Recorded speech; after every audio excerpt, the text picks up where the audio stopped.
Man, I hate that I am even having to make this video and cover this topic, but the reality of the situation is that it's expensive out there. Um, and with that being said, one of the things that I've noticed in this real estate career as of recently is the trend in questions that I'm receiving from individuals that um, are pretty much just kind of getting a little bit behind, or already have fallen behind, or just really need to. Their house is getting expensive for them, and so what I want to do is just cover a little bit of. I don't want people when they get into this real estate game. Purchase your own home or whatever you end up doing, even investments when you buy your own investments, right? I don't want people to end up in a position like the people that have reached out to me recently, because quite honestly, that sucks. As much, as expensive as it is, having to even just consider selling your home because of a tough spot. Man, that's tough. And so I also don't want to discredit the fact that that people set their pride and their ego aside to simply like analyze their situation and say, "Damn, this is bad." I got to do something. And so props to you if you are one of those individuals that has no problem asking for help and setting that ego and that pride aside, because there are some things you can do to really try to help get out of your situation while you can. And so I'm not so much worried as to why you're here, more so as I'm more concerned with how you got here from the start, and then how do we get out of here. Does that make sense? How you're here, why you're here, how you're here. Yeah, I don't care why you're here. Like, you're here, right? I want to know like how you got here, and what steps we can do to not get here, or put this information out there and to help other people not end up in this situation. And then if you are in this situation, because I'm noticing that this is a common thing, what do we do to get out? And so if you're in a position where your home is starting to cost you a little bit more money, not cost you a little bit more money, but you're stretching yourself thin. And so I can tell you a few things that you can do that are free, quote unquote. You just got to put in a little bit of effort if you haven't already done these. Surprisingly, as much as I know that this is a basic thing to do, a lot of people aren't aware of this still, and that is applying for your homestead exemption. That will keep your it'll give you a break in your property taxes, which if you escrow your property, which means that you have one bill that you pay towards, where at the end of the year that escrow account covers your taxes and your insurance, which is quite a few people that I work with.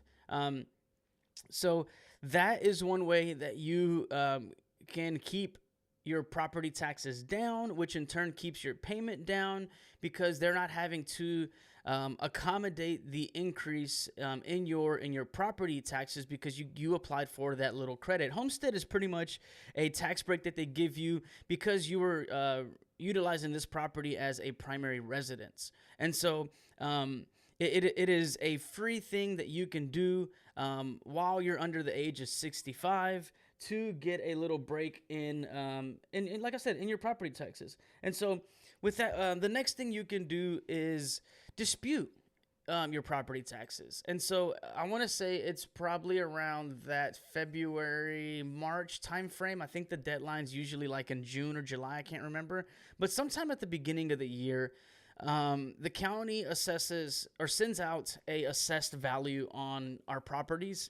And they pretty much tell us that, hey, this is what the value of your property is now. This is, either the decrease. Actually, no, this is the increase in your property. They don't send you something if, at least to my knowledge, here in Galveston County, they don't send you a letter if your property stays the same and or if it goes down. I don't think I've ever had, in my experience, a property or been brought to my attention where a property automatically goes down without us having to dispute it. I don't think that's ever happened, and so I don't know if that's even possible.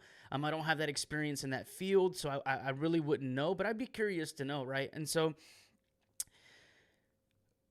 property taxes. So they'll send you that they'll send you that letter at the beginning of the year, and like I said, and if you don't get one, you still want to be mindful of what that value is at. And honestly, I would encourage you to dispute it if it makes sense. Unfortunately, you're just not going to get around the fact that it's getting more and more expensive to live, and so that's a whole nother ball game. But yeah, ultimately, what you want to do is you still want to dispute your property taxes, and how you do that is a few ways. You can get comps of a property that is similar to yours, or just really just sorry. You can get comps to your house with recently sold homes in that area, and hopefully, which is kind of hard to do because of the fact that everything is kind of trending up as far as home prices goes, or they're just staying stagnant. They're not really coming down. I don't know if comps is going to be the best, but it definitely doesn't hurt, right? So get you some comps. Get with an agent. I'm here in the Houston area. I'm in Galveston County. I'm on the south side of Houston. And so I don't mind helping you if you're in that area. When that time comes, reach out to me. I can run comps from you. It's no one should charge you for comps. If they do, then probably not who you want to work with, right? And so get those comps. Also, what you want to do with that is you want to take pictures of your home and everything that's wrong with your home, and you want to take all this information and you want to go to the county and you protest your taxes, and you let them know, hey, look, based off this information, I don't think my house is worth that. I think my house is worth X amount, and so hopefully they agree with you. If not, you can go up to the board and you can present your case there. And it's just one of those things where they're gonna take. It's just a matter of us to pull a little bit back and keep some in our pocket. They're just gonna take regardless. It's just getting more and more expensive, unfortunately. And so those are two things you can do if you are currently in a position where your house is starting to be a little bit more of your monthly income. And again, not a lot of people are aware that they need to do that, or they have done that. If you're a real estate professional and you are not educating your clients on this, then you are doing them a disservice. And so the next thing that I want to focus on is back from the start, almost in a sense of like how someone got here. And so one of the things that you guys need to be mindful of is when you're purchasing this home, when you're purchasing your first home, or purchasing a home or your first home. I love that a lot of the clients that I'm working with are more so interested in not maxing out their loan amount, but they have a budget. I love that. These are the people that I love to work with, because I feel better knowing that these people have realistic expectations, realistic goals. They are money conscious. They are financially, they're conscious in that sense. Money conscious financially. They're disciplined. The last thing I would ever look, at the end of the day, I'm a sales guy. Right? At the end of the day, I am also dependent on sales to get paid. So at the end of the day, I will sell you whatever it is that you want. I will advise you along the way, but I'm not going to sway you away from what it is that you ultimately want. I simply will just ask a couple series of questions and just make sure that you are fully aware of what you're getting into and what that looks like from my personal experience. And so, disclaimer, I guess, right? And so, but what I don't want is I don't want us to get into the maximum amount and then we have no room for any error or any little hiccups along the way, and then we are tight. And then what happens is that keeps you really just down.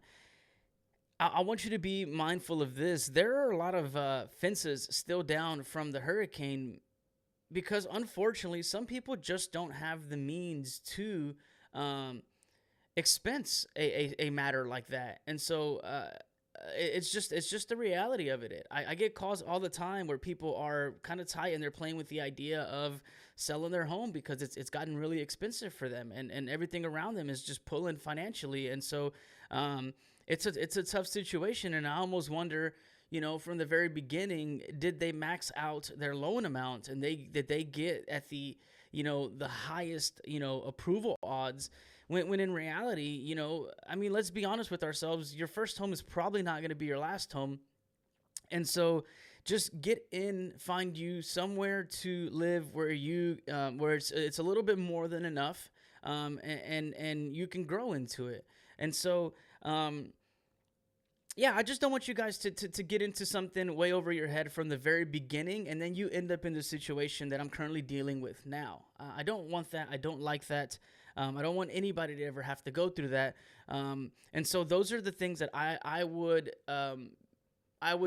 encourage, or I do encourage all my clients that I work with to just keep in mind. Hey, we don't, if you want to max it out, you can, but I would suggest you don't want to be house broke. You don't want to be house broke. House broke leaves no error for anything. I couldn't tell you how nice it is to have a place to come home to with a little bit of extra room where I can grow into it. I've got a roommate here. She enjoys the area. She enjoys the home.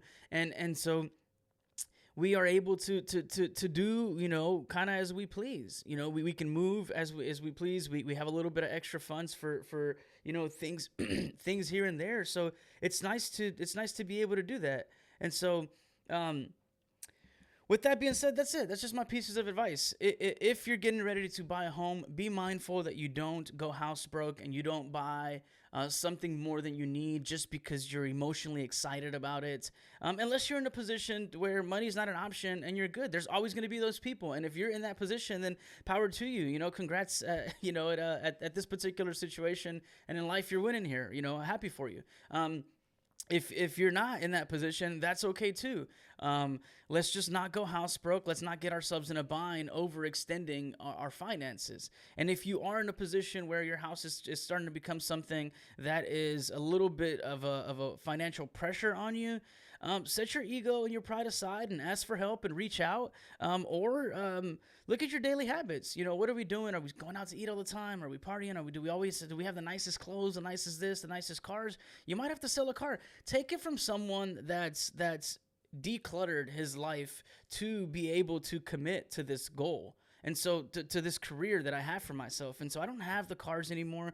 I'm not the coolest dude riding around in the old school Cadillac anymore. Like I'm not that person anymore. And although I do miss those things, I had to set that ego and that pride aside and be honest with myself and readdress my situation and what it was looking like in the 6 months or the year to come. It was getting a little bit tight for me, and so it didn't really necessarily make sense from a business standpoint for me to have these liabilities that were just pulling money away and not really quote unquote putting back into aside from a form of marketing, which it is what it is. I had a little fun with it, and we're just using social media to deliver this message and this knowledge, and hopefully somebody can take away from it. So if you guys have any questions, like always, I'm here to help. I hope this information sits well with somebody. If you took anything from this, please do the like and subscribe stuff. I'm leaning more heavily to these long form content videos because there's just too much to put in a short reel. And if you take away something from someone, if you know somebody that's getting ready to shop and purchase a home, send this to them. If you know somebody that might be in a bind, that you feel like might be a little bit too tight from a financial position with their home, send this to them. I hope this helps them. If you find yourself in either one of those positions and you don't have a trusted source when it comes to a real estate professional, we may not be the best fit, but I'd love to sit and talk to you and see if maybe I can help you with your problem. And if I can't, I will gladly point you to others in the area that are just genuinely good, awesome, amazing people. Hope you guys have a good weekend. Much love, and peace out.